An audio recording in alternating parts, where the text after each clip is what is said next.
Nico gituma ubu bisaba ko tuba dufise la cartographie y'abakozi bose dufise au niveau ya leta. Nko muri fonction publique dufise presque 102 000 fonctionnaires ou 82 000 fonctionnaires arabigisha. Ari bibanza gushika no munsi tuvugana bikiri vide bidafise abantu kuko ata profile uronka yabo bantu. Muri marché public nko muri finance dukeneye yuko marché public imanuka izo birimo abantu 15 au niveau provincial.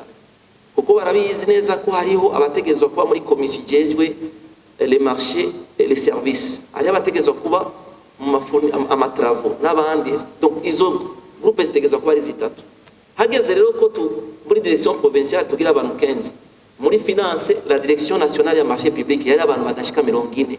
Est-ce que les parapublics d'office no munsi zirifuza ko déconcentra kugira ibikorwa bikogwe hasi? Kuko l'objectif est nuko le niveau central kuva muri management amabandi bakaje muri opérationnel. Ivyo nivyo bibazo tugenda turahura navyo muri ibi bya budget programme. Cyane cyane bisaba yuko abantu bava mu bwoba amatuki appropriate le programme. Iyo ni category ya mbere. Twabanje kuraba yuko mu yani ma ministère atabandi bantu bafise izo profil. Nk'ubu navuze nko muri ministère ya energie mino cyo gusanga ari aba economist atari bo bakeneye. Ifo ko aba economist babaduha muri finance tukabakoresha. Natwe tukaraba babandi dufise ko bataza gukompleta ahandi. Ivyo rero byavuye ku kuntu hari ama ministère amwe dusipoza ko afise ama avantage aho umuntu wese yifuza ko wiwe ajyayo. Abantu dufise nanga exemple kuri finance dufise plus de 429 y'abakozi. Mugabo novuga nka 70% naba A2 naba A1.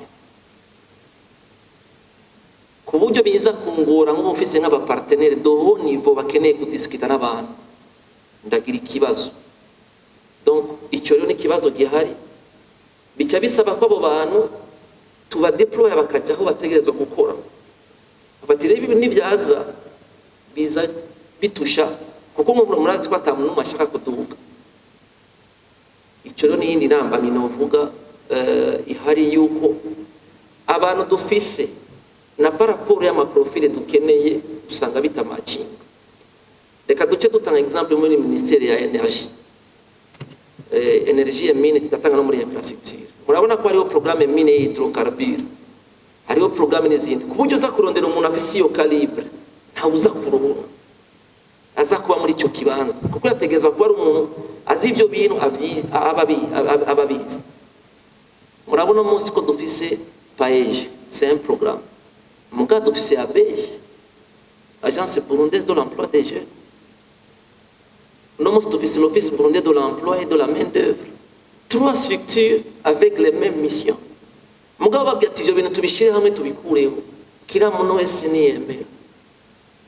Ico nico kibazo cyabaye mu ministère amwe. Jewe la structure d'officier nko muri finance turabona kwidufasha kuko turabona abajya muri budget baraprepara abandi bariko baropera. Aho byagiye biragira ikibazo bya budget programme nahantu kizomvura dupliquer les postes. Comme tout changement yose bifise des défis. Il faut que tu gagnes une analyse, tu rabais yuko les postes zimwe zageze ba proposer. Mugabo ce n'est pas le problème yo kufisa mu responsable d'action no mu directeur, loin de là. Les missions sont séparées. Il y a des missions purement stratégiques na les missions opérationnelles. Ico rero nico kintu ca mbere novuga cyaba abantu batinya ati nzobiki ejo. Reka nje muri minisante.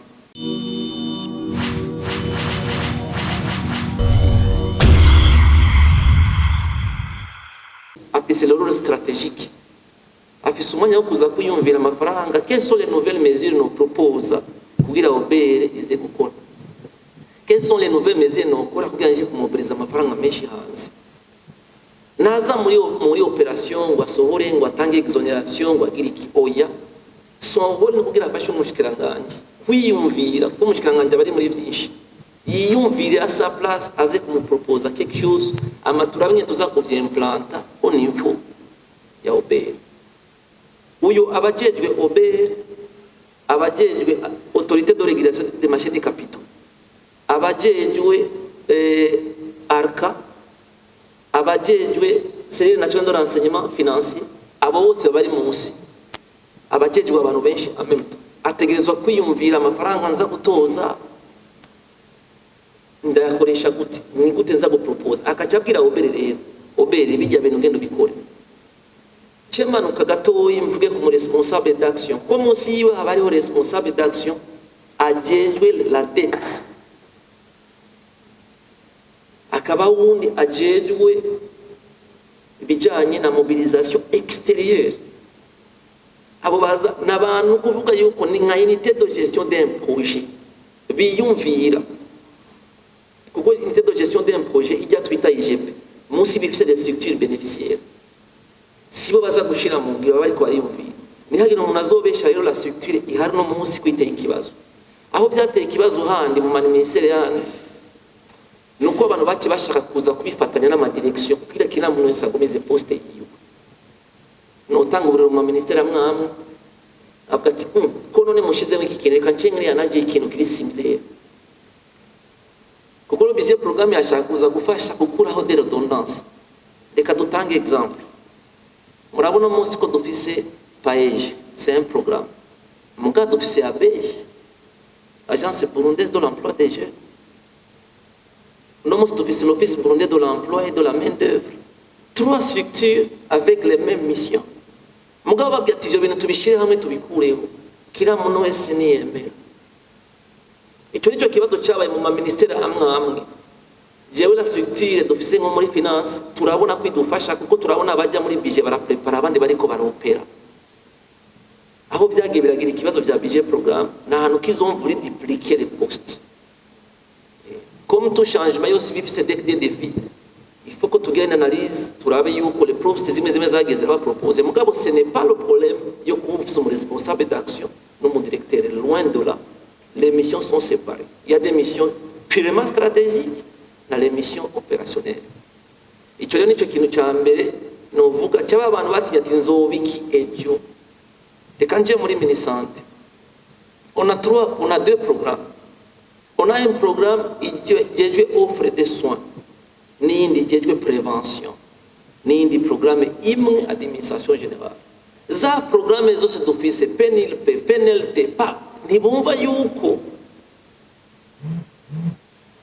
zitegerezwa kuko hariho quand on parle de l'offre de soins de santé nous pouvons il y avec un indicateur yo tuvuze la prévention sinon le programme prévention cause neza nza kuvura bakeyi mugabo no munsi tuzosanga les maladies négligées usanga iki ainsi de suite zategezwa kuba regroupé en fonction ivyo turiko turabivuga bacyavuga yuko ari ibintu international tutabitahura ainsi de suite kwa ma théorie on n'invente pas la roue iki gihugu si zinga kirafise n'ibindi bihugu tukora kuko bitwo turakura turabisaba twabirabi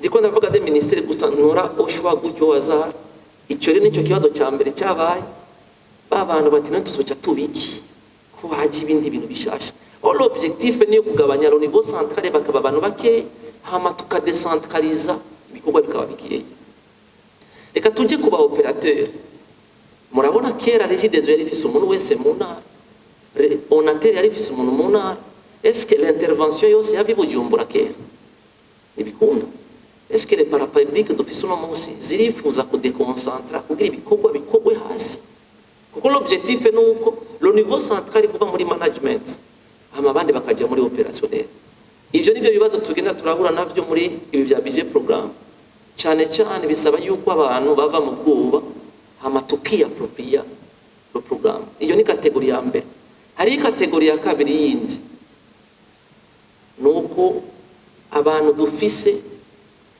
nanga exemple kuri finance dufise plus de 429 y'abakozi mugabo novuga nka 70% naba A2 naba A1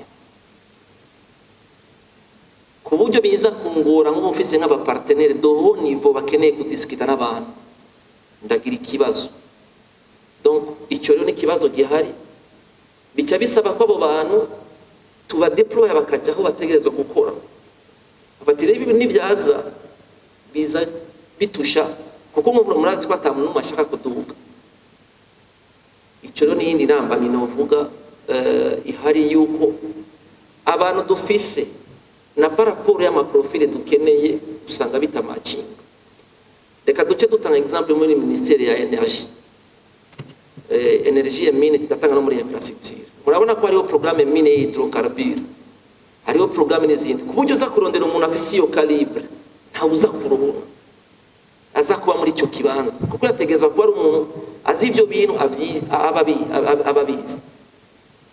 Tugende nko muri ministère infrastructure hariho programme transport ferroviaire, usanga abantu asanzwe afise no munsi atanumwe afise ubwo bubasha, afise iyo mpamyabushobozi canke yize ivyo bintu.